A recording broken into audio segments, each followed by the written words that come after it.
Victor B. Vic Story Jr. grew up in a one-room barn in the middle of an 80-acre citrus grove that his father had planted in frost-proof, and lived there with his younger brother Terry until he was 14. His father, Vic Sr., was drafted in 1940 for World War II and became a bomber pilot. In 1944, he married his wife Frida, who was a flight evacuation nurse in Palm Springs, California, and Vic was born there in 1945. After the Army, Vic Sr. moved the family to Frostproof and worked for Lat Maxey as his personal secretary. He saved his money and bought his first 80 acres of land, which he cleared and planted over the course of 2 years. By the time Vic was 8 years old, he was in the groves with his father, planting trees, fertilizing, hoeing, and spraying. Vic was a walk-on football player at UF, playing when Steve Spurrier was the quarterback. Vic knew he had always wanted to be a citrus grower, so he left school in 1966, but was drafted. When a bad accident sidelined his father, Vic received a hardship deferment and moved home to take care of the business, working full-time while his brother was in school and his father recuperated. I have all the respect in the world for Vic's story. As first and foremost, he's a grower, but he's also the grower advocate that we all know. He's a friend to the camera. He's been good for the industry, sharing this information with the public and officials, but he's not all Hollywood. Vic has a strong work ethic, and I think most people know that, and that goes back really to working with his father at a young age. He and his father bought their first grove together in 1967, and they worked side by side to make the business profitable. In the last 3 years of his father's life, Vic picked him up every day at 9 a.m., and they would ride together everywhere Vic needed to go. Vic and his father grew the business from 100 acres to over 2,500 acres in Central and South Florida, and Vic was active in a number of industry organizations.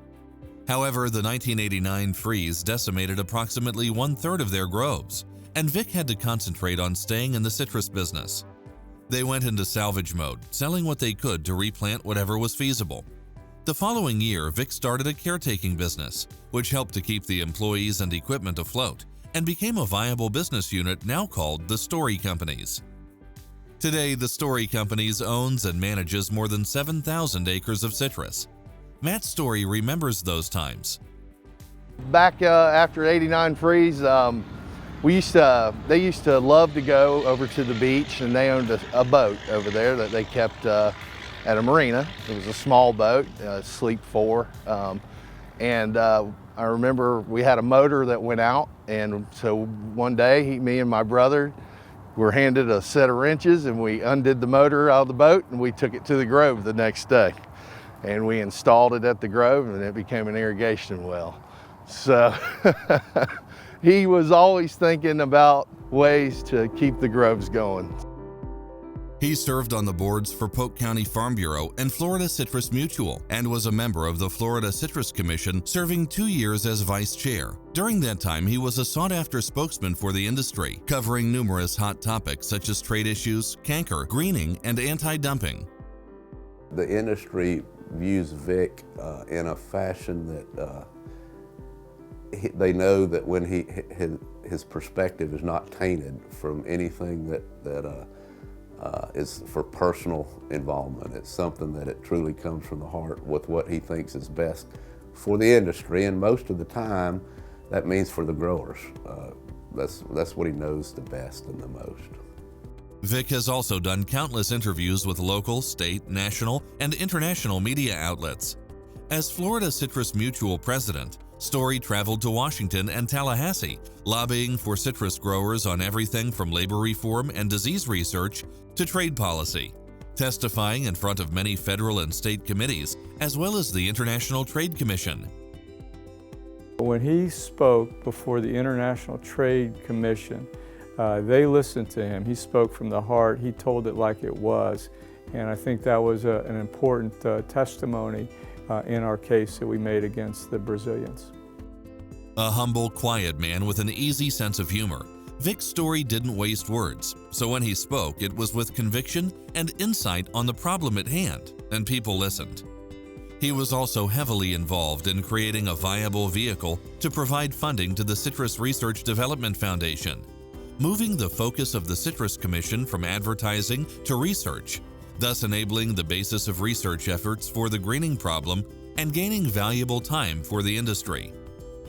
Through his efforts mainly, we have gotten the attention of Washington and our need on citrus greening.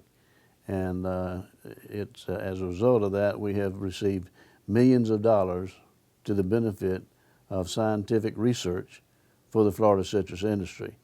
And without Vic's involvement and his leadership, that would not have happened. But Story's industry footprint doesn't end with production. He also helped to create the Sun Lion citrus label, which is currently sold at Whole Foods and other grocery stores. Vic is widely known as the go-to agricultural fundraiser among Polk County political leaders, and he is still very active in all Florida Citrus Mutual federal and state political action committees. He's allowed us, those of us around him, family or not, to gather our own opinions. He doesn't try to impress his own opinion or thoughts on yours to overshadow what you may contribute. And he's done that not only at home, he's done that with our employees, with my brother and I at work, and he's done it within the industry. And I think that there's a tremendous amount of respect that I have and others have for that aspect of his personality. He is a member of the FFA Foundation and is still on the Farm Bureau board, which he and his son, Kyle, served as president, and recently received the Swisher Sweets Sunbelt Expo Florida Farmer of the Year Award. He was an activist in helping to get the Florida Polytechnic University started in Polk County, serving as co-chair on the Polyvision Committee, and has supported Warner College's new ag program as a collaborator since its inception, hiring one of the program's first graduating class members. Also committed to his community, Vic was on the Lake Wales City Commission and served one term as mayor, was a founding member of the Lake Wales Little League, refereed youth football, president of the YMCA, board member of American Bank and Trust, and chairman of the deacons at the First Presbyterian Church of Lake Wales and the Care Center Board for Special Needs Children. He wants to lead. He wants to lead and he wants to learn. At 70 years old, he wants to learn still. And he could easily hung his hat up and said, boys, y'all can have it. But he's there every day and he's still craving to figure out a way to keep this alive, keep the industry going. To me, what we need to know and remember and recognize with Vic is that he is a leader among leaders, and he is the most dedicated citrus grower that I have ever known. And he goes about it in a quiet but very effective way. He's known for his fundraising activities for political leaders that are favorable to agriculture. And he does a super job with that, and you better be careful when he calls. He may be asking for money. My father's been a tremendous leader for our family and for our enterprise, for our employees, and for our industry. Of all the accolades, Vic would be the first to say his greatest accomplishment has been his family. Vic's first date with Ann was at a barbecue where she rode with him to check the volume guns in the groves. He asked her to marry him 2 weeks later, and this August will mark their 45th anniversary. Together they have 5 children: Michelle, Jeff, Jennifer, Matt, and Kyle. A true Southern gentleman and man of integrity, Victor B. Story's unselfish commitment to the citrus industry and his community over the last 50 years has made him a significant force for the betterment of the Florida citrus industry. Therefore, please help us honor him as a welcome addition to the Florida Citrus Hall of Fame.